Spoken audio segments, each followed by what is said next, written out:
Mame fa say ma PENDREAM TV. PENDREAM TV de o se dem yopo. Dedi kama mame na PENDREAM TV ase. Na so far so good. Say open online portal e wo Ghana. Ah nipa share, nipa follow, nipa comment here. To my best of knowledge, without any biases, PENDREAM TV. You are once again welcome to PENDREAM TV, the only channel that brings you the best and latest updates in politics. If you are new here, please don't forget to subscribe to the channel, hit the notification bell, like, and also share to other members to watch as well. You can equally leave a comment at the comment section after watching, or send us a voice note on our WhatsApp number, which is 0277 128 777. Thank you. Please subscribe because we have the best. We offer you the best always. Join me listening to what we have for you today. We'll be right back. Thank you. To think that I cannot do panel discussions in Ghana, it's not. Within the heat of the elections, it was not possible to be having panel discussions because I needed to bring out views, I needed to bring out ideas for others to critique. I couldn't be discussing other people's ideas when I had ideas of my own. And the campaign was so intense. You know that when I was going into these elections, I didn't take it lightly. I really sincerely thought and still believe that Ghana needed a change away from the duopoly that we have suffered since 1993. Unfortunately, when things were not going the way we thought, and the PNC was disqualified, which I had.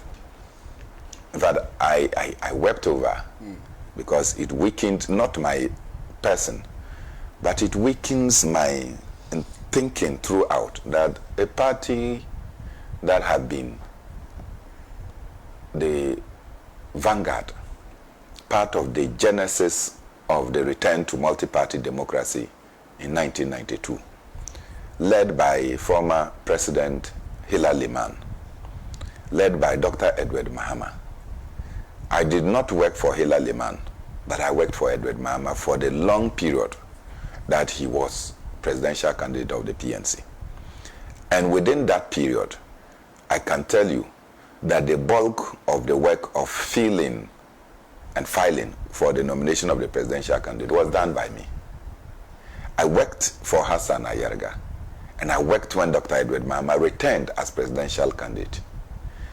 To believe that somebody who is an integral part of the completion of forms, when it is my turn, the Electoral Commission will claim that we are not in a position to complete our forms the way it's supposed to be, could only be political.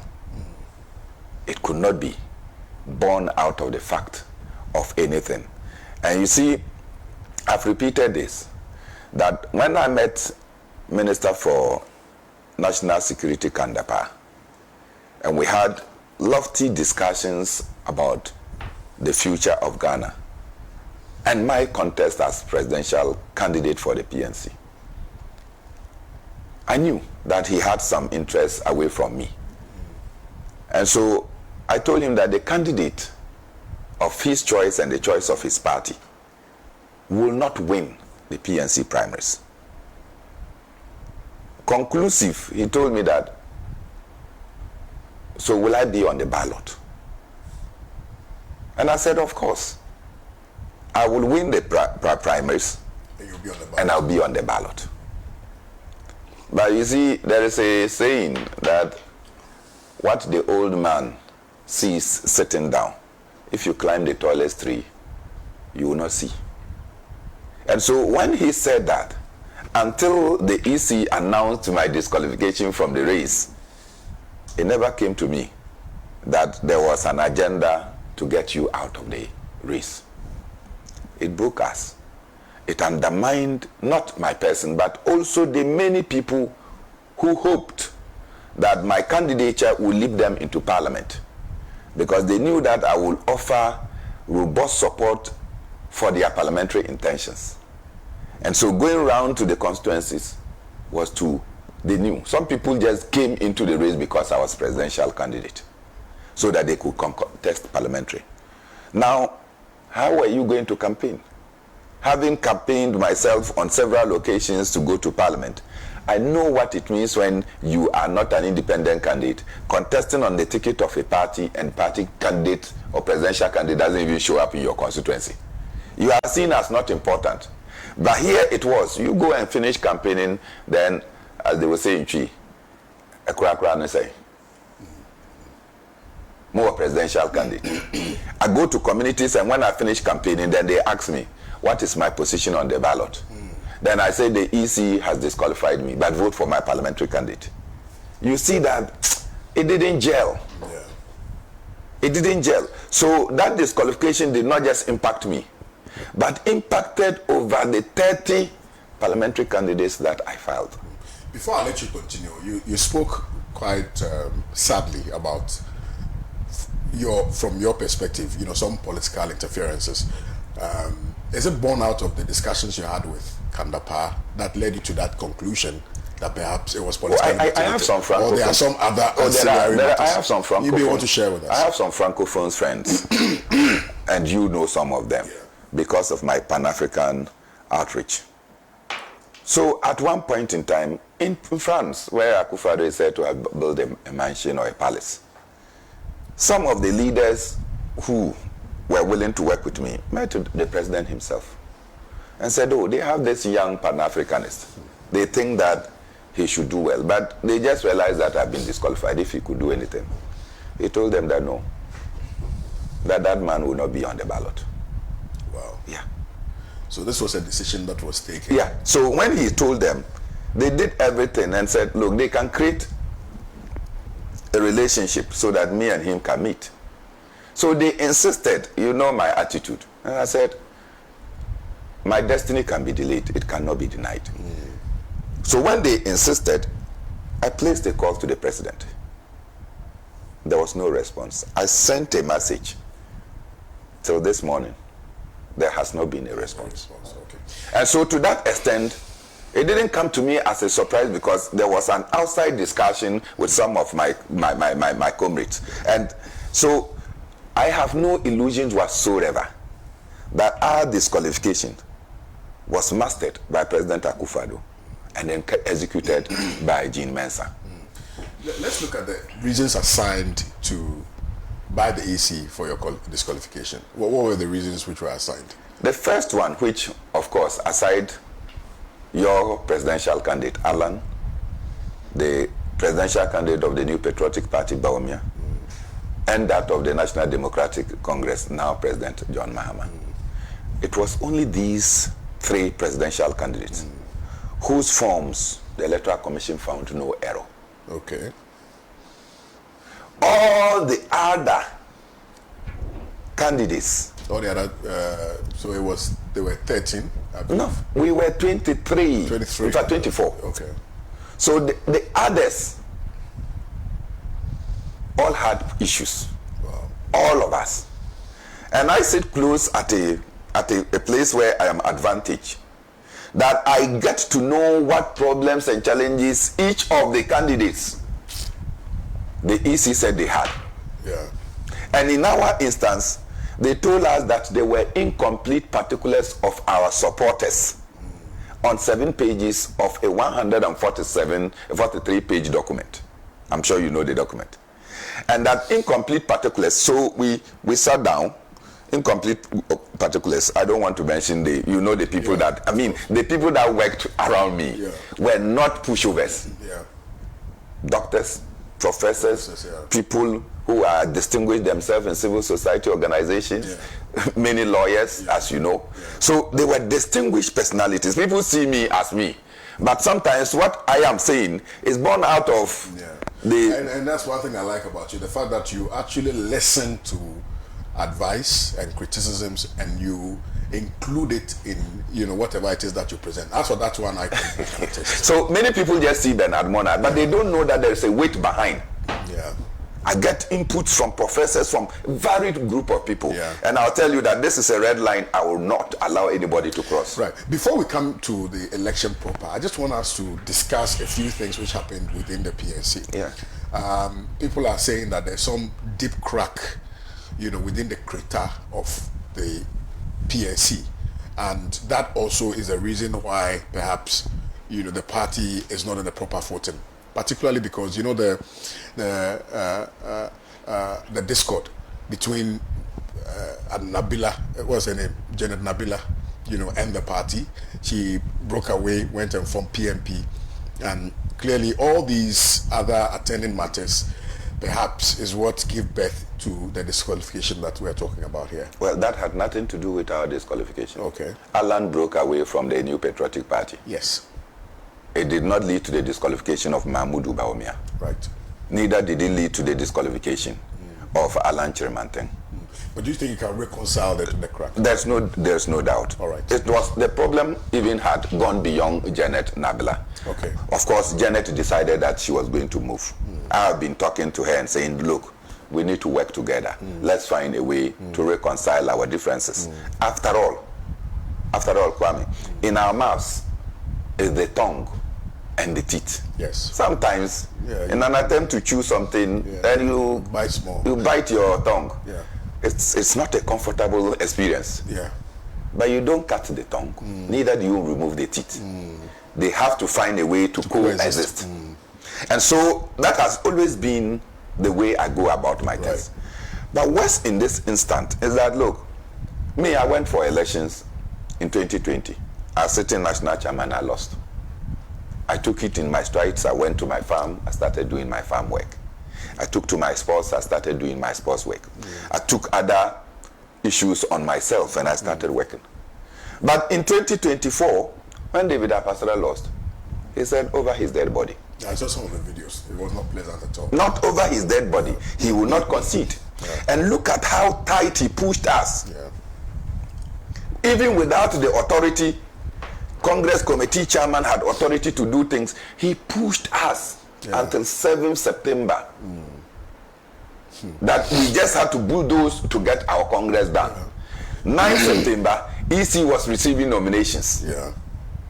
Then when the EC disqualified us and we are fighting the Electoral Commission, David Apasada files a joinder, joining EC in court, so that EC or the court will disqualify us and to say that EC is right.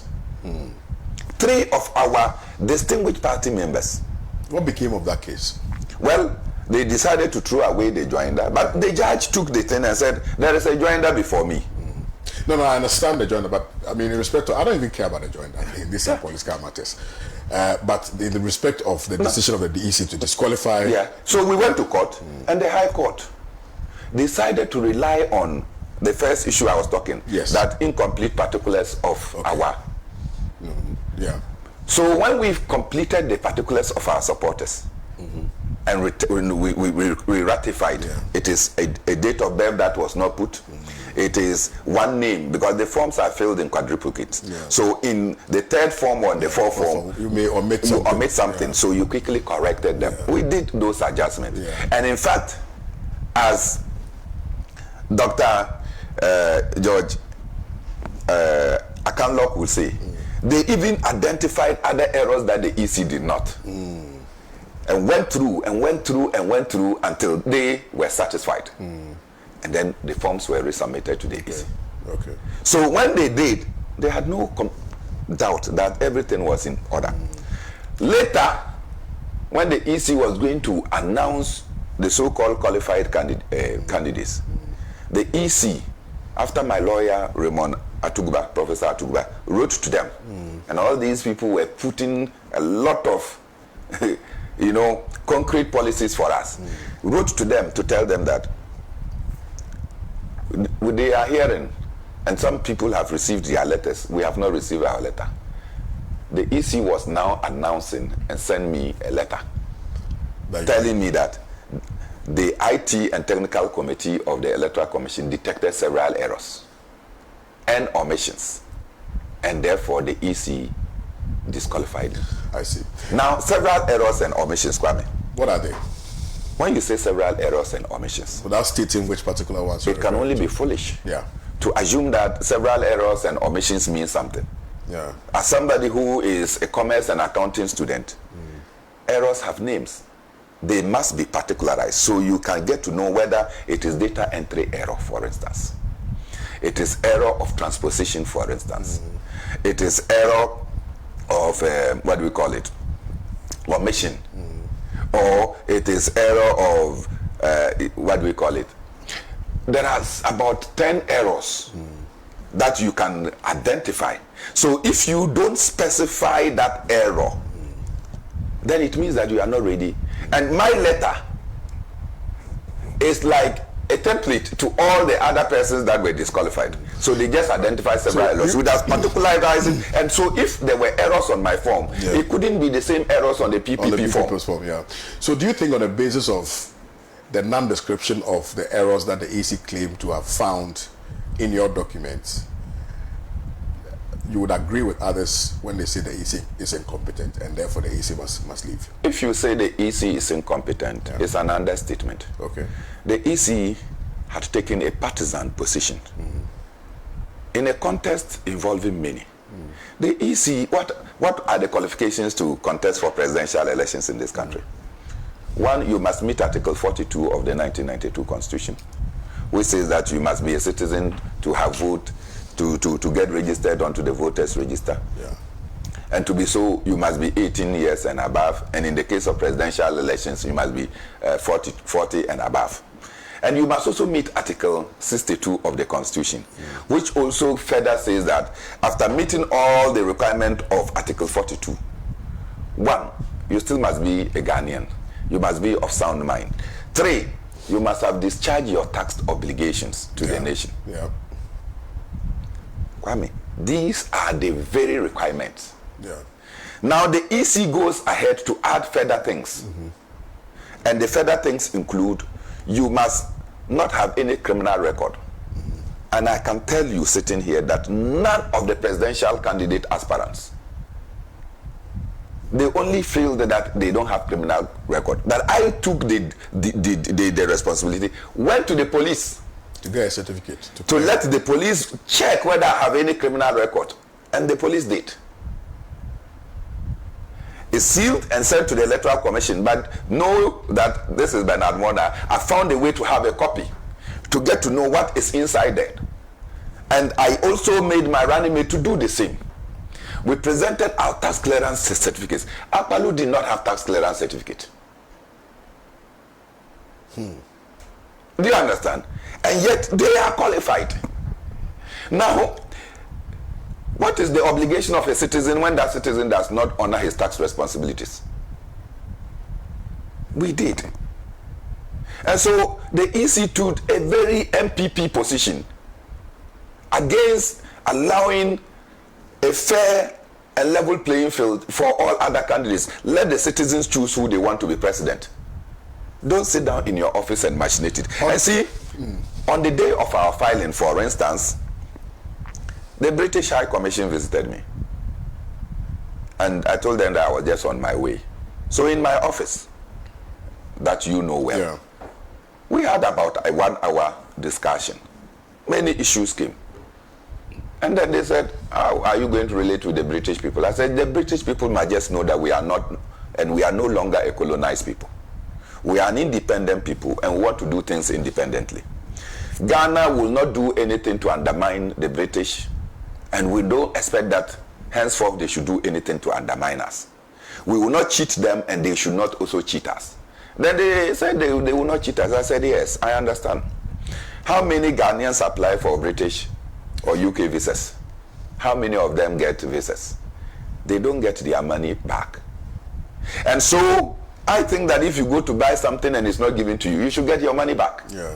And so if you are not even going to get all the money, 20% of the money should be kept by the British High Commission for administrative or clerical work.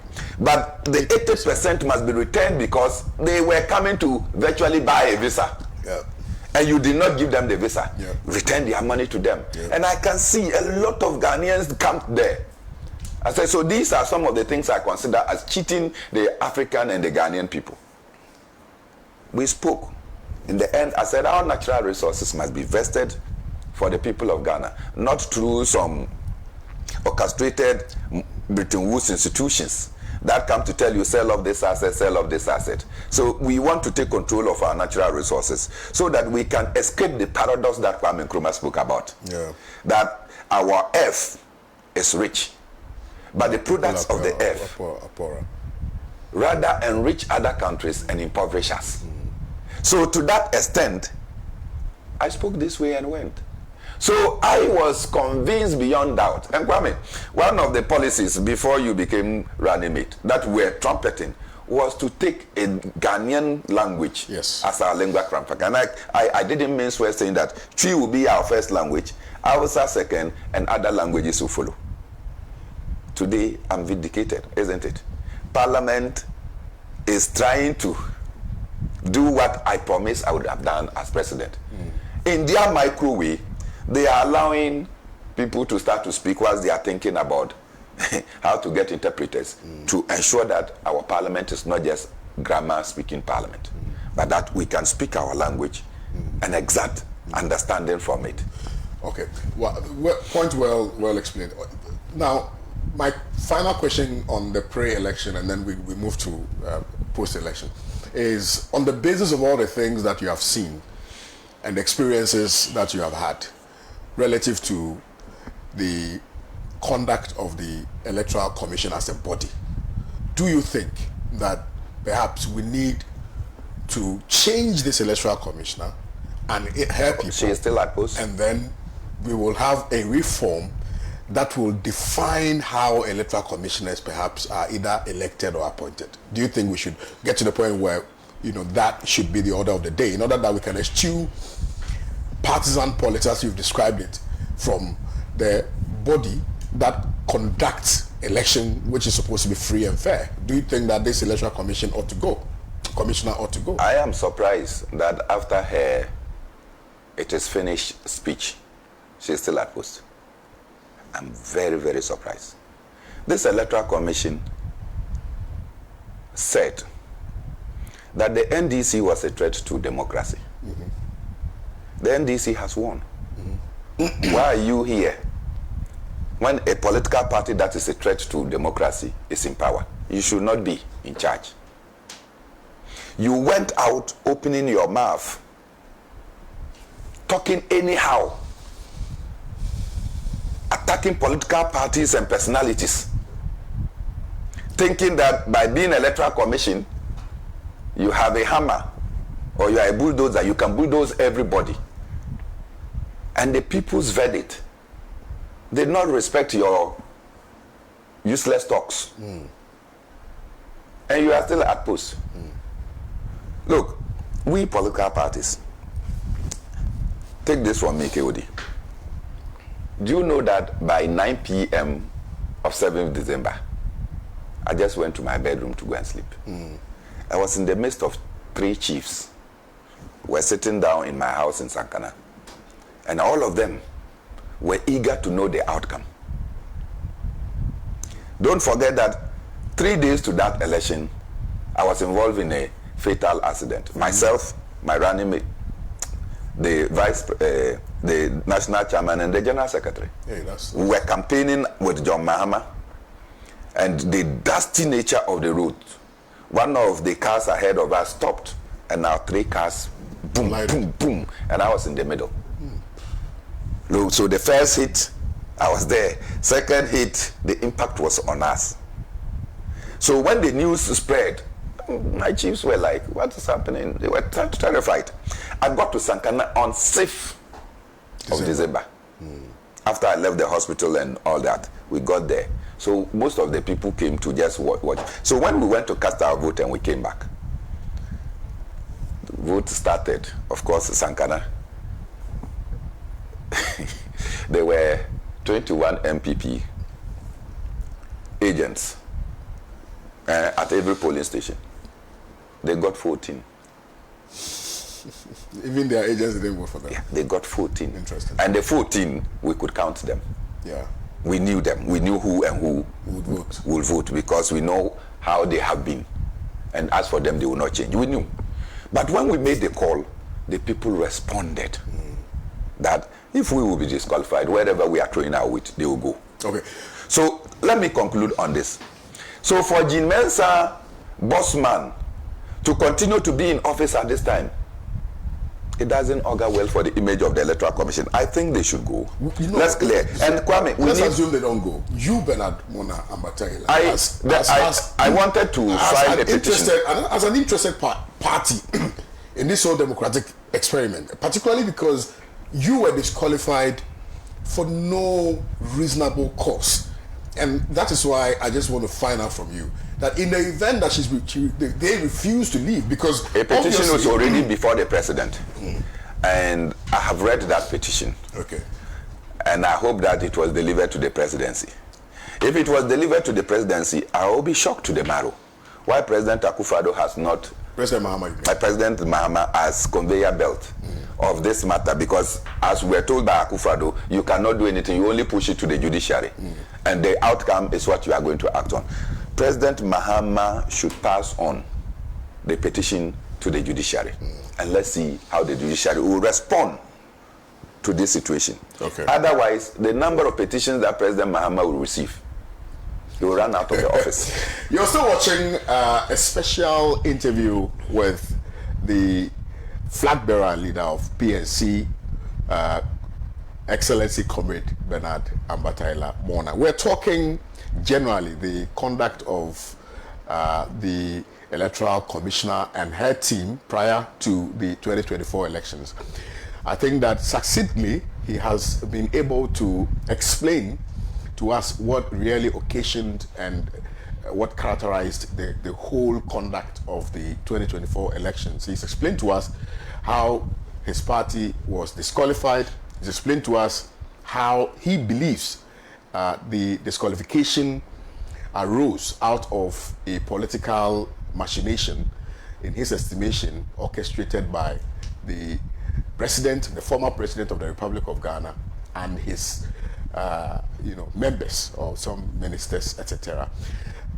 Now, if you have any questions whatsoever, kindly share them with us, and we will read the questions for Comrade Bernard Morna to respond to them here on the show. This is an exclusive interview.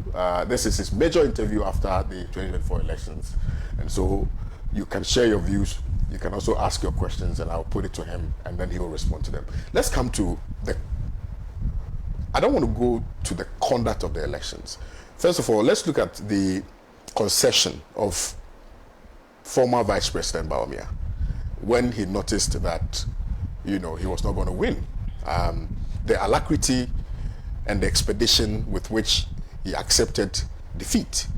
Many are saying that that was really very nicely done, in order to avert any unforeseen circumstances had he held on to the concessionary speech. Well, I commended him strongly for his concession of victory to John Dramani Mahama.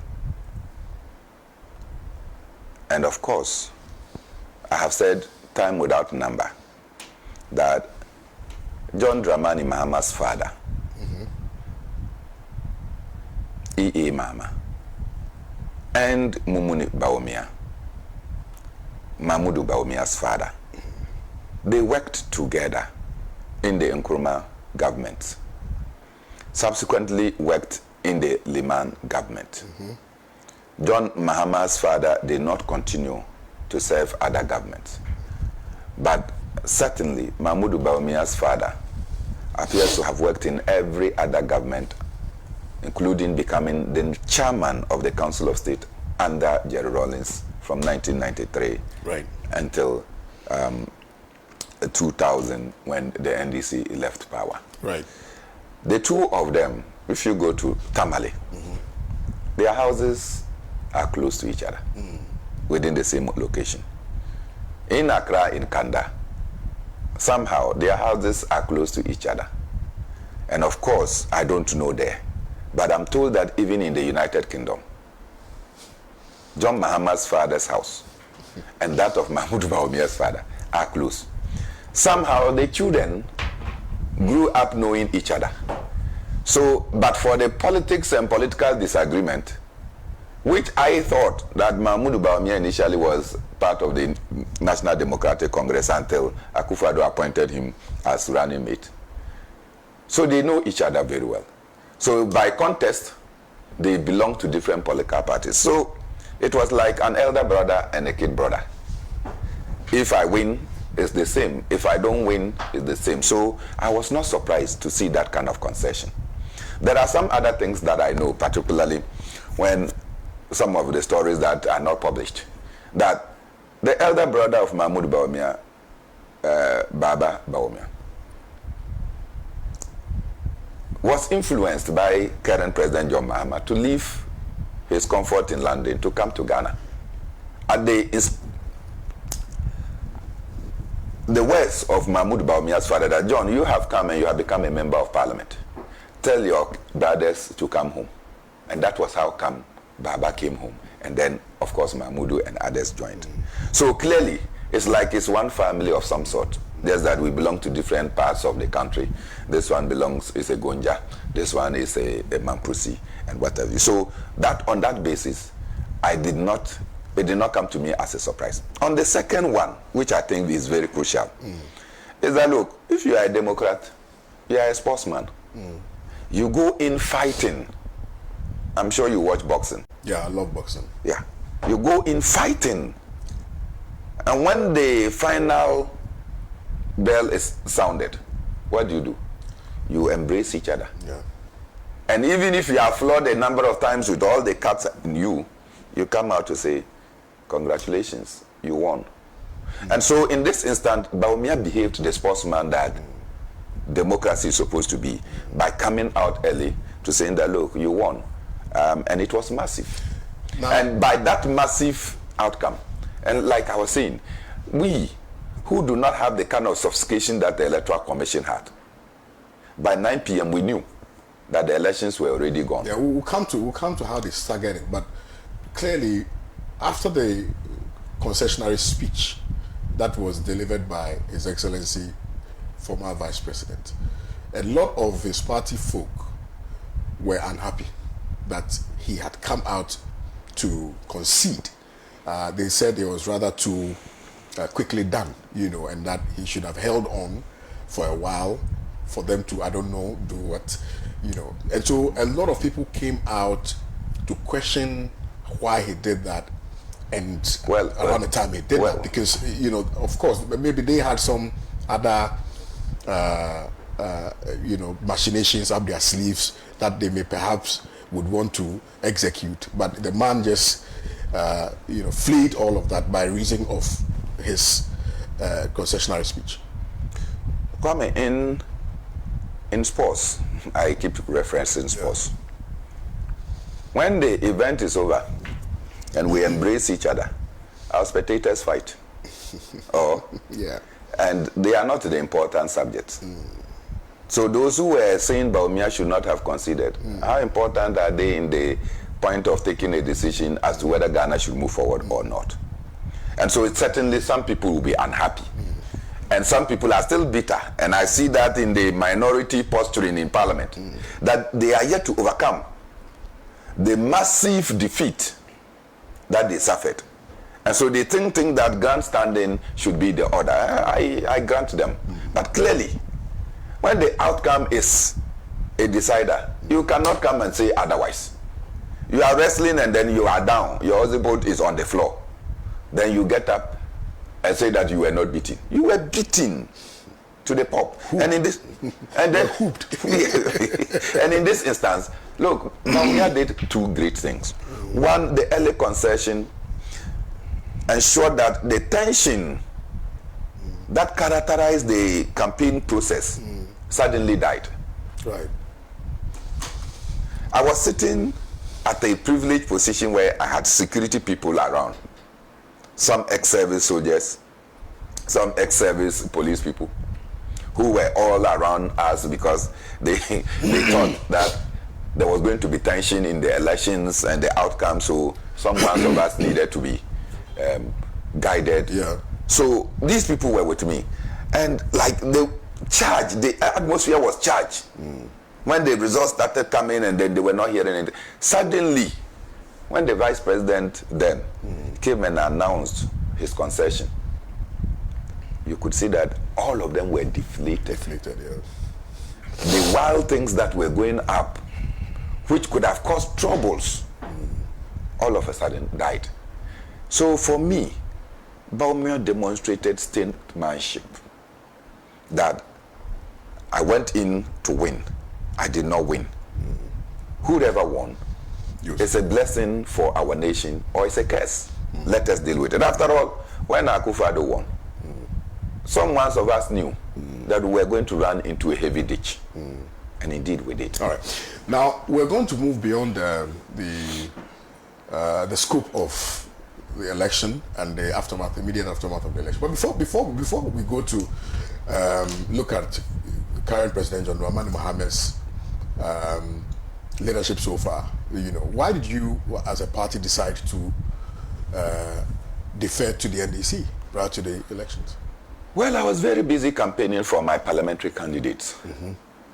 And somehow the party wanted us to take a decision. All my national executives thought that the courts in this matter were already procured and that there was not going to be justice for us. And there was no likelihood that we would return to the ballot. Right.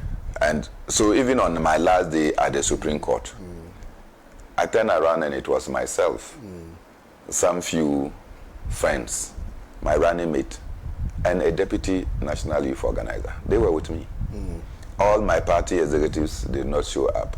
Just to tell you that they knew that the courts are as usual on this matter once the president had. And I kept telling them the information I was speaking from places, what Kandapa told me, what my friends who met president in Paris told me, and then the messages I sent. And so somehow they told me that then we should stop pursuing. I said, no, I am pursuing this tomorrow. Trust me, if I have the capacity, I'll disqualify the New Patriotic Party from a contest in this country. And I will see how the courts are going to handle it. Trust me, I will. So when I said I'm pursuing it so that the courts will take a decision, it will serve as Paris decisis. Then we can only rely on it and say this, except that the only unfortunate thing is that the Supreme Court will say that bound by their previous decision. Yeah, they can always vary their decision. But then again, why did you decide? So when we did that, so we called for a NEC meeting. Okay. And in the NEC meeting, before I could come, the party had met with in my absence, which is not, I was in the regions campaigning. And then they took a decision that some should go to NPP to engage them, some should go to NDC and engage them. When I came, I said, no, we are not going to engage NDC or NPP. We are going to take a decision whether we want to support any political party based on our conviction and not based on what material things they will give us. So at our NEC meeting that was called, I said, look, there are options. We are in Nkrumah, we could do CPP. And then they said no, because the CPP entered the race late and they are not showing signs that they are actually campaigning. And so we should not go and join them and then lose the value of the elections. Our intention is to bring about change. Then I said, okay, on that basis, we have settled on NPP or NDC. So those of you who want us to maintain the rotten system that Akufo-Addo has run, you can vote.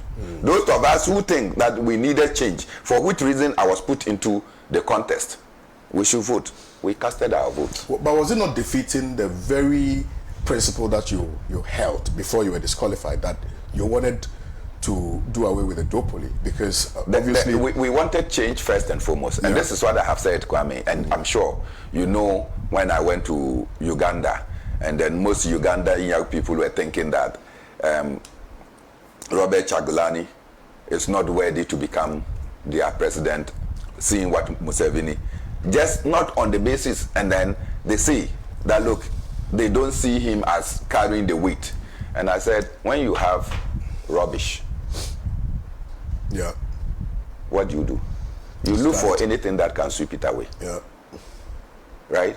So when the place is cleaned, you can now sit down and think about what good things you can plan. All right, very well. So in this instance, we wanted MPP cleared. Okay. And the party and myself were determined to get MPP I think there's consensus on this side because all of us, I think, at some point wanted the MPP to go. They should be cleared. It didn't matter who won. Yeah. And so to the extent that our party took a decision, and when we took the decision, Kwame, I said that it's not enough to just make the declaration that we support NDC. We should go ahead to campaign with them. So we at the national level will join President John Mahama wherever he is and campaign. Those in the regions should join the NDC wherever they are campaigning. Those in the constituency, so we pushed our party. Okay. And they participated. And this is what I say. It was only the PNC as a disqualified interested party in election 2024 that openly declared for the NDC and openly campaigned for the NDC. People say you did that because you knew that at that material moment, John Dramani Mahama was going to win and you wanted a safe haven. Well, and what is wrong with that? Assuming I know, since I'm a magician. Yeah, well, I mean, if I'm a magician. That it was obvious that the Ghanaian people were tired with the Ghanaians were tired with the Akufo-Addo. Yeah. There's no doubt. You sitting here, you were part of the elections. Yeah. Did you think that your mama will win or you win? You thought you would win. Yeah. And so the options were there for the people of Ghana to choose. We decided to choose the NDC. And if we were smart enough to have already gauged that they would win, and you think that, what is wrong with that? Well, you're still watching a one-on-one interview, or rather conversation with His Excellency Comrade Ambatayla Morna. And he is the leader of the PNC as we speak today. Such exhilarating moment for me, sitting here and having this conversation with him. Now, let's look at, and it is important for us to have this conversation because I want to ask you, first of all, are you satisfied with John Dramani Mahama so far? Yes and no. One is that some of his appointees are excellent. Yep. And in fact, for those who have all appeared before the vetting or appointments committee, you may dislike or disagree, disagree with the kind of policy options they put before the appointments committee. But you cannot say they are not qualitative. They showed clear understanding of the various sectors and ministries that they were supposed to go into. And to the extent that appointee by appointee, I can say, one of the persons that I was clapping for was Sam George. I didn't think that Sam George could be thinking nationalistic the way I thought. But when it came to the issue of issuing spectrums and doing things within the telecom sector, he said that anything that will be done that will not benefit the people of Ghana will not be done. So I saw in him a national figure who was concerned that, look, anything that we want to do, Ghanaians must be the beneficiaries of it. Some foreigners can benefit a little because probably they have capital that we immediately don't have. But in terms of what should benefit, he was not in doubt. I clapped for him. Of course, Minister for Education, you don't doubt his quality and his mettle. Minister responsible for finance is well known. He's been a deputy minister. For sector by sector, I think that everybody discharged their duties well. And so I am pleased. The only person that I disagree, and not on the basis that he did not perform, but on the basis of a policy that he brought, that they were going to privatize ECG. Who? The energy minister? The energy minister. Then I quickly, you saw my post and everything. I said, hey, over. This one, it will not happen. But upon listening to John Dramani Mahama in the State of the Nation address, he cloned it. No, we're going to come to the But I'm saying that to do anything to privatize any state institution at this material moment, instead of nationalizing the resources of our country, it's a no for the people. I'm sorry I'm doing this, but is there no justification for doing that? For what? Particularly for privatizing some of the... Kwame, what does ECG do? What does ECG do largely? Yeah, I mean, ECG does distribution. Distribution? Yes. And collection of revenue? Yes. Very good. Yes. So you cannot distribute power and collect revenue. What is your use as a human being?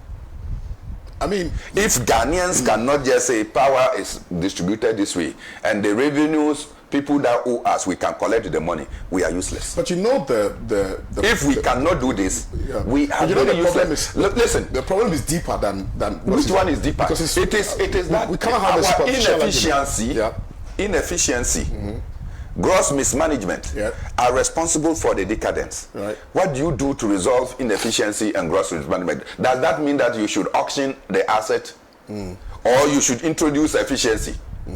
Kwame, sitting here, if they put you at ECG, I know how versatile you are, how innovative you are. You will devise means of raking all that we have and ensure that ECG stands on its own. They won't put me there. So I'm just telling you that we have many quality people that they know they will not yield to anything. I sit down here and I still ask the question, isn't it ironic that we still sell ECG meters? What are the meters supposed to do? If you go and put a meter and there's no current through it, it's useless. What will the meter do? Nothing. And so therefore, why you are selling the meter is that you should be able to regulate the consumption, the usage of electricity, how much you have used, so that we can calculate how much you pay. Why are you not giving the meters free? I mean, these ones are even prepaid. Yes, that's a very good point. Why are you not giving the meters free? So that people don't struggle or hustle. As soon as you see the structure coming up somewhere, you should, in fact, room by room, people should have meters. So that what I consume, I pay. If I don't pay, my light is off. So that we can leave only strategic national institutions like the health sector, the education institutions, so that they can have postpaid. So why are you not giving ECG meters for free? So that when the current pass through, you collect your money. Absolutely. If the person doesn't pay, lights doesn't go through. And you can even have a data of the households which have. So what is this? Easier to trace. That you will still go and say that, look, SIM cards. My SIM card, I bought it whilst I was at the university. Vodafone. You told me. And I bought it at 360,000 cities today. That's 36 cities. Do you buy SIM card in today? No. 36 cities. No. It's given to you free. But they know that you have to buy the data. The data, you have to buy the airtime and all that. So they give it to you, but you cannot use it because it's useless. So give the meters to them. It cannot be of use. If the current doesn't go through, I cannot fathom how this simple thing would require that we should sell off ECG. At the time that we want to sell ECG, the immediate past boss of ECG, our common friend, we didn't see the kind of house he was staying in. We didn't see the kind of travels they were engaging. We didn't see that ECG was chaired by Afenyo Markins. We didn't see the kind of expenditures they were running. If they could run all those expenditures, I can tell you that it means that ECG is not as bankrupt as we want to. All that it did is that we had poor management. We had inefficiency, clear the inefficiencies, introduce efficiency, and I have no doubt that these state institutions will run better. People deliberately say that, oh, the institution is not doing well, or they come to run it down, turn around to form SUVs, special purpose vehicles. SPVs, and then they will go and then they will come and buy it through a certain private arrangement. You remember Tor? I mean, Vaco. This is what we want to do, and I'm saying that Ghana is bigger than that. We will not allow anybody to sell any state assets. In fact, if you cannot, leave it in that state. When your leadership of the country exhausts, some other persons will come and revamp it. Now, I mean, you have spoken eloquently and forcefully, quite forcefully, about the sector ministers and your satisfaction with the appointments made thus far. I couldn't agree with you more. I think they've put square pegs in square holes. They've put round pegs in round holes. And so, yes, kudos to Mahama for that. But let's look at the other agencies, the parastatals, the state-owned enterprises, and the appointments made so far. Are you satisfied that we have people with the wherewithal, people with expertise, people with experience to be able to manage those state-owned enterprises? do you think? Because I've seen the appointments. I'm particularly excited that a lot more young people have been given an opportunity to serve. But I would have, another argument would be that given the current state in which our economy is, you know, I would have thought that this is not the time to gamble with the performance of some of these state-owned enterprises, which obviously would have to augment government, you know, efforts in addressing and ameliorating the economic quagmires in which we find ourselves. Do you not subscribe to that? Well, Kwame, it's difficult to sit here and think that somebody is not fit for purpose. Right.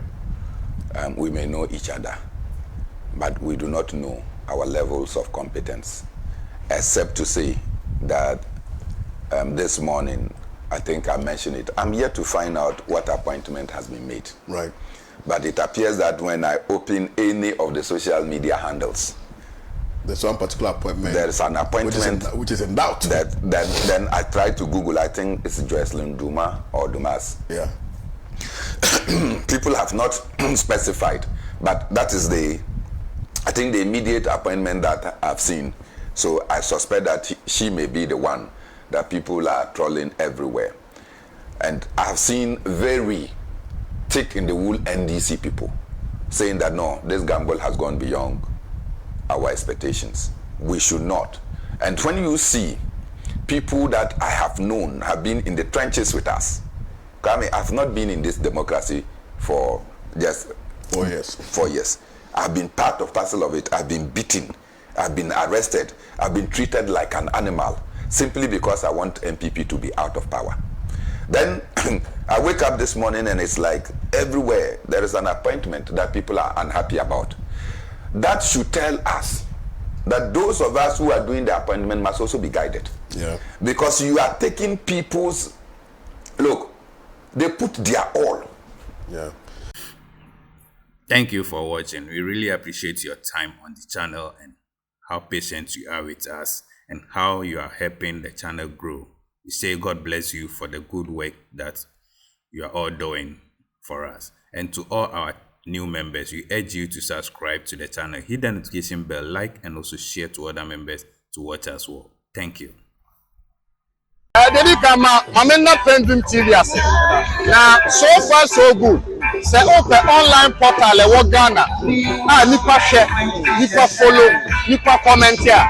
To my best of knowledge, without any biases, PENDREAM TV.